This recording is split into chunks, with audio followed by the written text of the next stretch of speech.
പൊന്നാനിയുടെ മണ്ണിൽ ആവേശം വിതച്ച് LDF പൊന്നാനി മണ്ഡലം കൺവെൻഷൻ. പൊന്നാനി RV പാലസിൽ നടന്ന കൺവെൻഷൻ KT ജലീൽ MLA ഉദ്ഘാടനം ചെയ്തു. ഈ രാജ്യം ഒരു ഗസ്സയായി മാറുമെന്നുള്ള കാര്യത്തിൽ ആർക്കും തർക്കം വേണ്ട. ഇപ്പോൾ തന്നെ രേഖകൾ എല്ലാം തന്നെ അനുവദിക്കപ്പെട്ട് തുടങ്ങിയിരിക്കുന്നു. അസാമിലും ബംഗാളിലും ഒക്കെ തന്നെ. ഇന്ത്യയുടെ അതിർത്തി സംസ്ഥാനങ്ങളിൽ, മഹാരാഷ്ട്രയിൽ, ഉത്തരേന്ത്യയിൽ വ്യാപകമായിട്ടാണ് രേഖകൾ ഇപ്പോൾ കൊടുത്തുകൊണ്ടിരിക്കുന്നത്. മുസ്ലിങ്ങളല്ലാത്ത മുഴുവൻ ആളുകൾക്കും രേഖകൾ കൊടുത്തുകൊണ്ടിരിക്കുന്നു. എന്താണ് പൗരത്വ ഭേദഗതി നിയമം അനുസരിച്ച് പറയുന്നത്?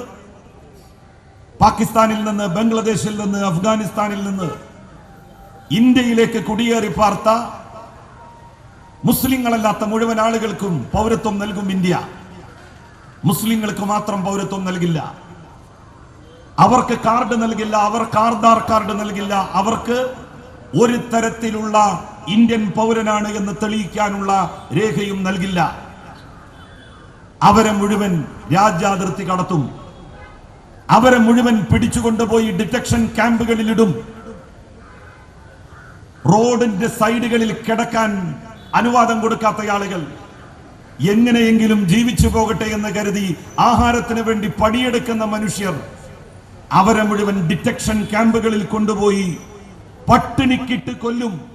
CPI മണ്ഡലം സെക്രട്ടറി P. രാജൻ അധ്യക്ഷനായി. സ്ഥാനാർത്ഥി KS ഹംസ അഭിവാദ്യം ചെയ്തു. മന്ത്രി V. അബ്ദുറഹ്മാൻ, CPM സംസ്ഥാന സെക്രട്ടേറിയറ്റ് അംഗം M. Swaraj, P. Nandakumar MLA, CPM ജില്ലാ secretary EN Mohandas, Norka Roots vice chairman P. Sreeramakrishnan, Hajj committee അംഗം KM മുഹമ്മദ് കാസിം കോയ, LDF നേതാക്കളായ PK Krishnadas, PK Kaleemuddin, MM Narayanan, advocate E. Sindhu, TM Siddique, Sivadas Attupuram, OO Shamsu, AK Jabbar, E. Abdul Nasar, Suresh Babu, Rafeeq Maranchery, K. Narayanan, Zakir Othaloor, MK Muhammad Saleem എന്നിവർ പങ്കെടുത്ത് സംസാരിച്ചു. LDF മണ്ഡലം സെക്രട്ടറി T. സത്യൻ സ്വാഗതവും CPIM Ponnani area secretary CP Muhammad Kunhi നന്ദിയും പറഞ്ഞു. PGTV news Ponnani.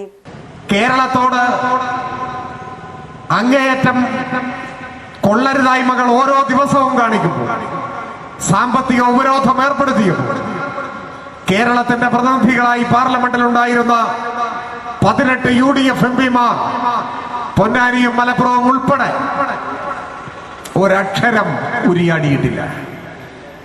ഈ തിരഞ്ഞെടുപ്പ് സമയത്ത് നാം പരിശോധിക്കേണ്ട പ്രധാനപ്പെട്ട ഒരു കാര്യമാണത്. കഴിഞ്ഞ 5 കൊല്ലം നമ്മുടെ നാടിനെ പാർലമെന്റിൽ പ്രതിനിധീകരിച്ചിരുന്നവർ മലയാളിക്ക് വേണ്ടി, കേരളത്തിനു വേണ്ടി വെല്ലുവിളികളുടെ ഘട്ടത്തിൽ ഇന്ത്യൻ പാർലമെന്റിനകത്ത് ഒരു വാക്കു പറയാൻ സന്നദ്ധത പ്രകടിപ്പിച്ചുവോ? കേരളത്തിന് വേണ്ടി ഇവരുടേതായി ഒരക്ഷരം പാർലമെന്റിൽ മുഴങ്ങിയോ? നമ്മുടെ നാടിന്റെ അവകാശങ്ങൾ ചോദിക്കാൻ,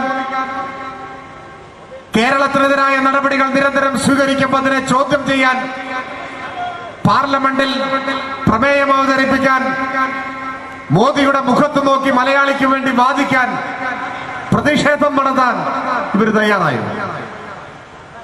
മൗനമായി BJPയെ പിന്തുണച്ചു.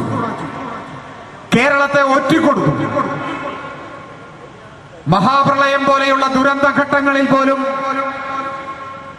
ഈ നാടിനോട് മനുഷ്യത്വമില്ലായ്മ കാണിച്ച കേന്ദ്ര സർക്കാരിനെതിരെ ഒരു വാക്ക് ഉരിയാടാൻ സന്നദ്ധത കാണിക്കാതെ BJPയുടെ B ടീമായിരുന്നു. അതാണ് യാഥാർത്ഥ്യം. സ്നേഹത്തിന്റെ ഭാഷ ഒന്നാണ്. മംഗല്യപ്പട്ടിനെന്നും Seenath Silks and Sarees, Metro Plaza, Tirur Road, Kottakkal.